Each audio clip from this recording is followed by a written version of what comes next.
Yo mga idol, kamusta? Sports Talk PH nga pala.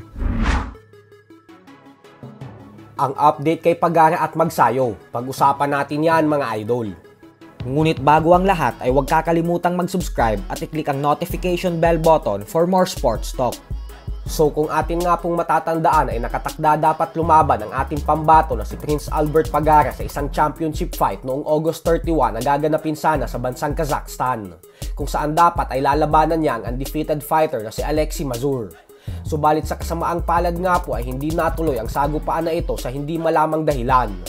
Pero kahapon nga lamang po ay atin pong napag-alaman na may panibagong pagkakataon ulit na dumating para sa ating pambato. Ito po ay dahil magkakaroon po siya ng malaking laban kontra sa pambato ng China na si Aketeliete Yeljian. May record na 8 wins with 2 knockouts sa 3 talo.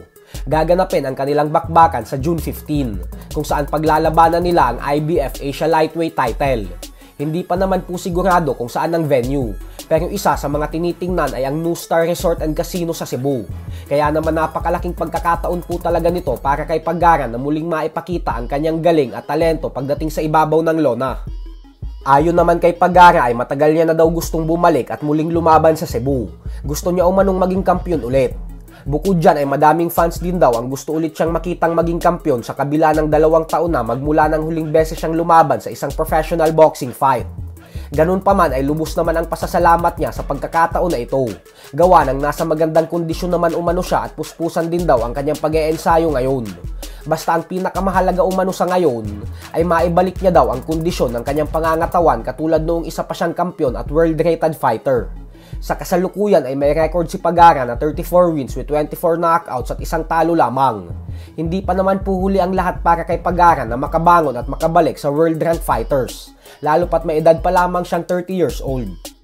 Sa kabilang banda naman mga idol ay ayon nga po sa latest post ng isa pang pambato natin na si former WBC Featherweight World Champion Mark Magnifico Magsayo sa kanyang official Facebook page, ay excited na umano siyang bumalik sa ibabaw ng lona sa lalong madaling panahon sa 130-pound Super Featherweight Division. Hindi pa naman po sinasabi ni Magnifico kung sino ang kanyang sunod na makakatapat at kung kailan at saan ito gaganapin.